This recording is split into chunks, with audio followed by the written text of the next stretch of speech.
Okay, so we know all about our camera bodies. We know all about our lenses and those numbers on there.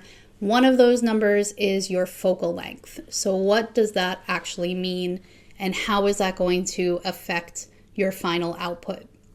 Your focal length is literally what you can see. It is how zoomed in you are, and you might also hear it referred to as your field of view.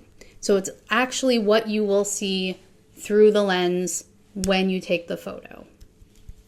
It is a real number. It is expressed in millimeters. In the lesson below, you're going to read a little bit more about the technical parts of this and what that number is representing. The important thing for us to talk about right now is how it's going to affect your final image. So you will hear photographers use terms like shooting really wide or shooting really narrow. So if you are shooting with a wide focal length, that means you are getting a lot of that field of view in. So what kind of number are we thinking that would mean? It might seem a little backwards, but your field of view and your focal length, the wider it is, the smaller the number. So if you're using a wide angle lens or an ultra wide angle lens and your lens says 11 millimeters on it, you are going to get a whole bunch of information in your field of view. If you are using a zoom lens or a more narrow lens, maybe something like 100 millimeters, that means you're getting a longer field of view. You're going to be brought in closer to the subject. So that's something to keep in mind. This is honestly a personal stylistic preference. In the middle, we have something called normal, and normal lenses would be the ones that are closest to what the eye sees naturally. So some people prefer that. Some people prefer those wide angle shots. Those are pretty common in like landscape photography, but they can also be really effective for fashion photography, all kinds of stuff. And then there are some lenses that are specific for one use. They're meant to be one use. So macro lenses or micro lenses, I believe Nikon calls them. Those are usually like 100 millimeters, I believe. And those allow you, the difference between those and like a regular longer lens is that they allow you to focus close up. So if you are interested into macro photography, it might be something worth looking at. There are other options as well, like macro tubes and things that will help you to focus in very close to your subject. But the reason we even talk about this is because it does kind of affect it does affect your final image. Now, in the first video, we did talk about our crop factor. I'm just going to gloss over this pretty quickly. In this lesson below, there is like a visualization of this, an interactive visualization of this. But essentially, the sensor size of your camera does kind of affect the field of view. So if you are shooting on a micro four thirds camera or a crop sensor camera, those have a crop factor based on a full frame. So it really is meaning that your field of view is going to be more narrow. If you're shooting at 50 millimeters on a crop, that's going to be more, your field of view is going to be more narrow than that same 50 millimeters on a full frame. Like I said, there's a visualization of this below, so go down there and check that out. Again, this honestly gets talked about a lot, I think a lot more than it really needs to be, because you know what you're working with, you know what your lens, your field of view looks like when you look through the lens. So if you are concerned about it, like let's say you have a crop sensor lens, camera, and you know you like those really, really wide angle shots, just make sure you're looking at the crop lenses for that and get an idea of that field of view. Like I said, I think it's a little bit focused on more than it needs to be.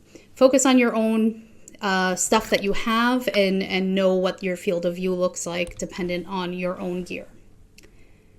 Now, one thing that is very true, there's actually, we're going to call this fact or fiction. I'm going to have Riker come out here and talk to you about it, but there is this misconception about distortion that comes up when you are shooting at different focal lengths. And I'm sure you've heard it. I'm sure you've seen those GIFs of a face getting really bulbous and then getting really wide and really bulbous and really wide. And it says, oh, well, this is at 18 millimeters and this is at 300 millimeters. There's some truth to it, but the way that it's being presented is very misleading. It's not because they're using an 18 millimeter lens that the face is like this. It's not because of that. It's because of how close they had to get to the subject to put the subject nice and big in the frame. Okay, so keep this in mind. When you are shooting a portrait, this mostly comes up with portraits. When you are shooting a portrait and you have a longer lens, you're able to stand further away from the subject. So there's no distortion because the subject isn't right up on top of the frame.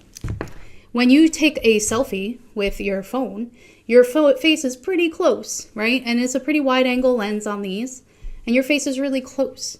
So you get that kind of distortion there on your face. But if you pulled out or you had a friend take a picture with the same thing, they would have to get kind of far to get it so you're not super distorted. But then if you crop in, it's the same focal length and you look the same. Right? So it's not about just the focal length. It's about the focal length plus how the focal length affects the distance that you are from the subject. This is super important because it gets passed around a lot and it's very misleading. You can take perfectly non-distorted portraits with a 18 millimeter lens. It's possible. It starts to get distorted when you think, oh, well, I can't really see their face. Let me get really close to them. So keep that in mind.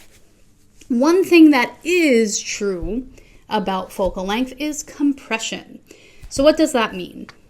That means your foreground, midground, background will get closer to each other with longer lenses.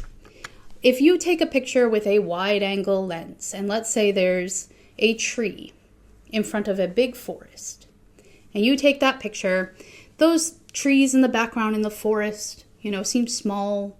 They're not really taking up a lot of the frame. And that tree in the front there is tiny and it's there and it seems far away from the forest.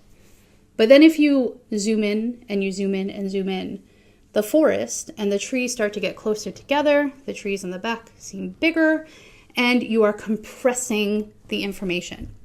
When you see one of those pictures, for example, of the moon, like we got a lot of eclipses and things in the last few years, and there's a lot of pictures of the moon being huge and dominant behind maybe the Statue of Liberty. You know that when you take a picture of the moon with your phone, the moon to your eye looks this big and comes out this big. That's because you have a really wide lens on here. If you put on a 600 millimeter and you took that same picture, the moon becomes huge. This is called compression. This one is real. Distortion is misleading. It's because of the distance. It's not just because of the focal length. It's because of the distance. Compression is real and can be a very effective tool to use. In this unit, if you go down, you're going to see an example of this. The same shot a few times at different focal lengths. And I want you to look at the stuff in the background and see how it gets bigger and closer to the stuff in the midground. That's what compression is. That's how compression works. And again, it's from longer lenses will bring everything close. It narrows the perceived distance between the elements in the image. That's a real thing.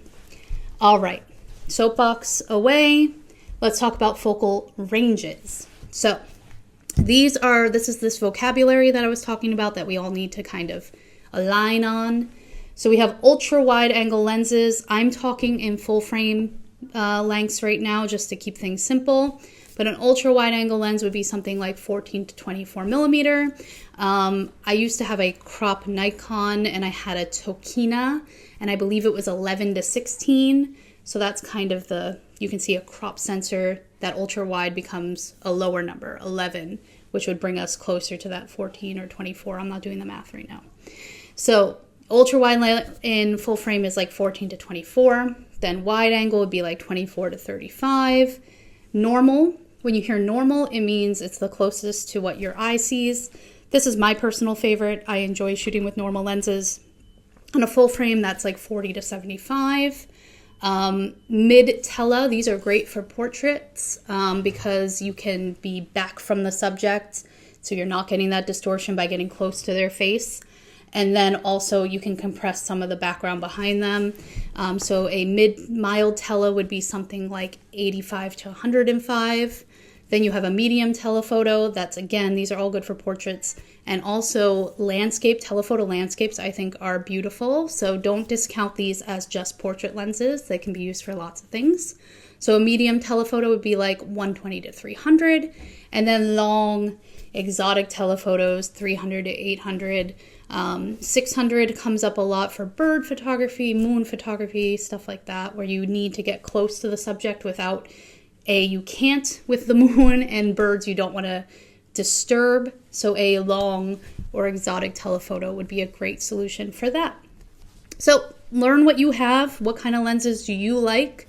If you're using a variable focal length, you can find out what you kind of lean on. If you're using a kit lens that's like 18 to 55, go through and see like where most of your lenses land. Are you landing closer to the 55 or closer to the 18? And then if you decide to look at new lenses in the future, you know what you actually prefer. Great. So there's a lot more about that, but this is just to get you started and get you some of that vocabulary. In the next lesson, we're going to move away from the physical gear and we're going to start talking about post-processing and digital workflow, as well as backing up. So I'll see you in the next video.